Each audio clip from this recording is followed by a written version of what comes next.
everyone, welcome back to the channel. I hope that everybody is doing well today. If you are new here, then hi, my name is Brittany and I'm a nurse practitioner. I am also the creator of the Brittany Holzbeck NP Review, which is the most comprehensive and definitely the most affordable nurse practitioner boards review on the market. It is tailored to the AANP and ANCC tests, and it is accredited through the AANP. And this means that nurses, nursing students, nurse practitioner students, even licensed nurse practitioners can actually go ahead and take the course if you would like to collect continuing education credits. If you complete the course, you get a little bit over 17 CEUs, which we all know we need these to maintain our licensure. So everybody can take it. Even if you're not going to take your boards exam, it's a great refresher and it's just a really great learning resource. So my entire course is available on Patreon. There are 4 different tiers available on my Patreon, so make sure that you read each one closely so you know what you're purchasing before doing so. Everything you need for that review course will be linked in the description box below if you want to go ahead and check it out. If you have any questions, let me know.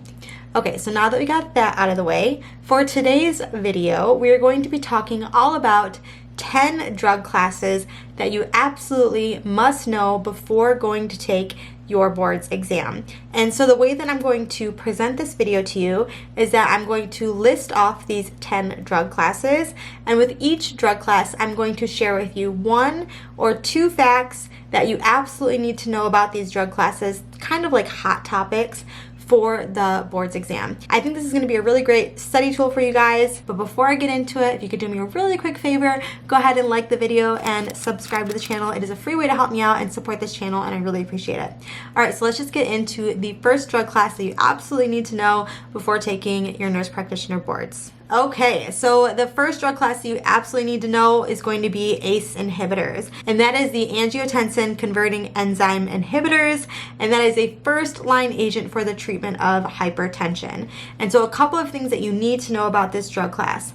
First, ACE inhibitors are the leading cause of drug-induced angioedema, and so it's estimated that about 40% of cases of angioedema that present to the ER are attributed to the use of ACE inhibitors. And of course, if this occurs, we want to stop this agent with our patients, but it is important to note that actually angioedema can reoccur within those first few months after stopping the drug. And so something to be familiar with, something definitely to educate your patients on. Along the lines of this, it is important to know that if they cannot take ACE inhibitors, they still can take angiotensin receptor blockers, or ARBs. And so if they can't take ACE inhibitors, you can switch them to an ARB. However, it's very important to note that they cannot take ACE inhibitors and ARBs together. And so you definitely want to be familiar with those facts before going to take your exam. Alright, so the next drug class that I want to talk with you guys quickly about would be statins. Statins are a first-line treatment for dyslipidemia. And so we know that a rare but possible side effect of statin use is going to be muscle injury. And so symptoms of a muscle injury related to statin use would include myopathies, so muscle pain, muscle weakness, and occasionally we can see an elevation in their serum creatine kinase, or their CK levels. So something to be on the lookout for. And the agents that are most commonly seen with a muscle injury and statin use, I remember the letters LSA, so there's lovastatin, simvastatin, and atorvastatin. Those agents have been seen most commonly when a muscle injury occurs in statin use. So our next drug class that you absolutely need to know would be SSRIs, or selective serotonin reuptake inhibitors. We know that these drugs are used quite frequently, especially in unipolar major depression, but they're also used in anxiety, OCD, and sometimes even PTSD. And there's a couple things that you really want to know regarding SSRIs.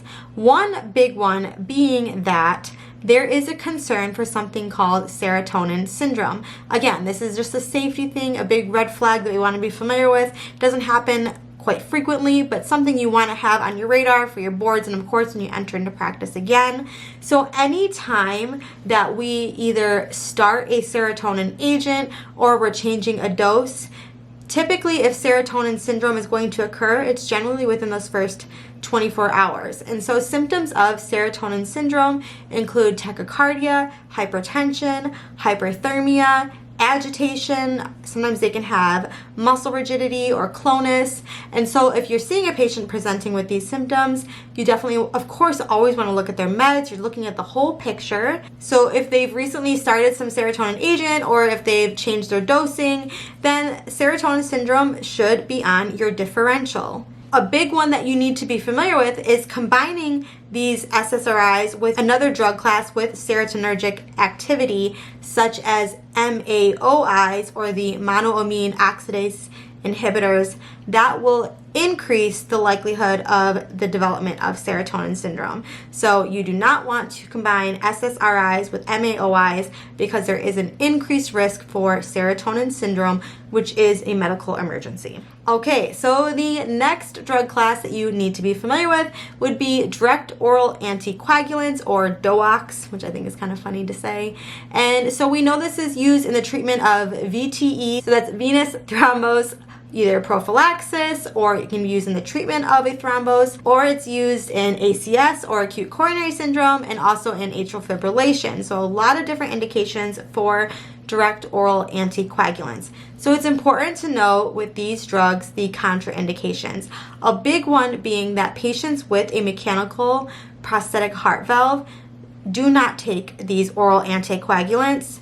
They instead use warfarin, and that's one of the few times where warfarin is the preferred agent. So if they have a mechanical heart valve, direct oral anticoagulants are not going to be used in this population. In addition to this, pregnant patients and those with severe kidney disease should not be using direct oral anticoagulants as well. Also, it's important to note that these drugs do carry a black box warning, and that is early discontinuation of direct oral anticoagulants actually increases the risk of a thrombotic event. And so it's really important to educate our patients that if they are taking one of these oral anticoagulants, that they do not stop them prematurely, because there is a risk for a clotting event or a clot to occur. Okay, so the next drug class that you absolutely need to be familiar with would be biguanides. Specifically metformin. You need to know about metformin. So we know metformin is used in patients with type 2 diabetes, and there are a couple of things again that you really want to be familiar with this drug. And so again, contraindications. Take this as a sign that you really want to be familiar with contraindications in these really commonly used drug classes. So number one, contraindications to the use of metformin would be patients that have risk factors for lactic acidosis. So this includes severe kidney disease with a GFR less than 30, active liver disease, active alcohol abuse, unstable heart failure, if the patient has decreased perfusion, or if they are hemodynamically unstable, then they are at risk for developing lactic acidosis, and therefore it is contraindicated in this population to use metformin. Also, it's important to know that the most commonly reported side effect with metformin is GI symptoms, specifically diarrhea. And so if your patient develops diarrhea while taking metformin, ultimately our goal is that we keep our patients on metformin. So what it's recommended that we do is that we have them stop the agent, wait for the diarrhea to completely resolve, but then restart them on the metformin at a much lower dose and slowly titrate it up. And this should help with their tolerability of the medication. Again, like I said, if our patient doesn't have any contraindications to metformin, we really want to do everything we can to get them on this drug because there are so many documented benefits. And so with this drug, if you need to, go low and slow, but our goal is to keep them on their metformin. All right, so the next drug class that you absolutely need to know before going to take your boards would be beta-lactam antibiotics. I've talked about this, honestly, a few times in a few different videos, but that's because it's so important for you to be aware of, not only for your boards, but of course in practice. I think that goes without saying for all of these drug classes. So these are classified this way because both penicillin and cephalosporins, they have a beta-lactam ring in their molecular makeup. And so they kind of fall under that umbrella term of beta-lactam antibiotics. And so we are concerned then that there is cross-reactivity with penicillins and cephalosporins. And the reason that this is cause for concern is because penicillin is actually the most reported drug allergy. This is interesting because it's been shown that this has oftentimes been falsely reported, or patients have been falsely labeled with a penicillin allergy. This is because oftentimes a person was prescribed penicillin in their childhood and then developed a rash. It's been discovered that this wasn't actually an allergic rash. It was instead something called a morbilliform rash. That is not an allergic response. And so these are questions that you want to ask your patient if they report to you a penicillin allergy, is to what kind of rash or reaction did they have. So a morbilliform rash, this is generally non-pruritic, so it does not itch. It generally starts on the trunk and then kind of expands out to the extremities, in comparison to an allergic rash, which is often intensely pruritic, so very itchy, and it's often accompanied with other symptoms if it's truly IgE mediated or an allergic response. So a lot of times we'll see itching, wheezing, swelling. Of course, we know it can develop in its most severe form to anaphylaxis. And so these are questions that we want to ask. That being said, it is always important to err on the side of caution if you're not sure in practice. But it's actually been reported that over 90% of the time, in patients with a documented penicillin allergy, they can actually take a cephalosporin. Also, in line with this is something called clavulanic acid, and this is important as well. You might be familiar with clavulanic acid. Oftentimes you'll see it with amoxicillin. Amoxicillin with clavulanic acid, also known as Augmentin. And so what this clavulanic acid does is it protects the beta-lactam ring, because sometimes bacteria can develop beta-lactamase, which is an enzyme that can break down this beta-lactam ring. And so the addition of clavulanic acid protects that ring. Sometimes bacteria evolves and becomes smarter, and so we want to have this on our radar. For example, if a patient has had antibiotics within the last 30 days, they are more prone to have resistant bacteria. So in those circumstances, amoxicillin with clavulanic acid is going to be the better option versus plain amoxicillin. So the next drug class is combined oral contraceptives. So that's combined estrogen and progestin. This is definitely, again, an important drug class. You will likely see a question on your boards. And so again, contraindications. There are quite a few of them with this drug class, and so you want to be familiar. So we're going to go over those. That's definitely something you want to know. Patients that are 35 and older who smoke 15 or more cigarettes a day, patients with established cardiovascular disease, or if they have multiple risk factors for cardiovascular disease, if they have hypertension and a systolic of 160 or greater, or a diastolic of 100 or greater, if they have a current venous thrombosis and they're not receiving anticoagulation, if they have breast cancer currently, a history of stroke, history of cirrhosis, history of a migraine with aura, and finally, those patients with diabetes for greater than 20 years, all of those are contraindicated in using the combined estrogen, progestin, oral contraceptives. So important, again, to know it's a safety thing. You absolutely want to be familiar with these contraindications. And then the second thing that you really want to know with these combined oral contraceptives would be what to do if a patient misses a pill. So if they miss one pill, then we want to instruct that patient to take that missed pill ASAP, as soon as possible, even if it means doubling up and taking 2 pills at once. However, if they miss 2 or more of their oral contraceptives, then we should instruct that patient to resume the 1-a-day schedule, but use a backup form of birth control for 7 days or 1 complete week to avoid an unwanted pregnancy. So the next drug class that you want to know about would be the bisphosphonates. That is first-line treatment for osteoporosis. Again, contraindications, you want to be familiar with these.